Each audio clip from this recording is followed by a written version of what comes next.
Nega o'zbek ayollari jinsiy muammolar haqida gapirishmaydi? Chunki bizni oilalarda qizlarga bu uyatli. Odamlar nima deydi? Buni gapirish mumkin emas deb o'stirishadi. Bu esa keyinchalik bu qizlarda muammolar, bepushtlik bo'lishiga sabab bo'ladi. Agarda qizlarda hayz vaqtida kelmasa, bu muammo va buni yechimi borligi haqida bilishimiz kerak. Agarda ayol kishi lazzatlanish hissi kamaysa, jinsiy hayotni istamasa, bu ham muammo. Bunda ham gormonlarni normaga keltirish kerakligini bilish kerak.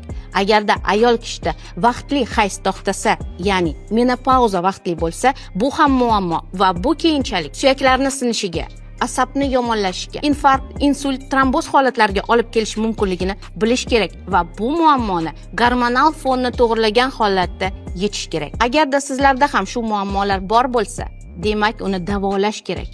Insonlar nima deydi, atrofdagilar nima deydi, poliklinikaga olib chiqibdi, ginekologga olib chiqibdi yoki gormonlari xato ekan, balkim kasaldir deb o'ylashligi sizni qiziqtirmasa. Sizni asosiysi qizingizni yoki o'zingizni baxtingiz va xursandchiligingiz qiziqtirsa, bu esa muammoligini biling. Agarda shunga o'xshash masalalar sizni qiziqtirsa, profilimga obuna bo'lishni unutmang.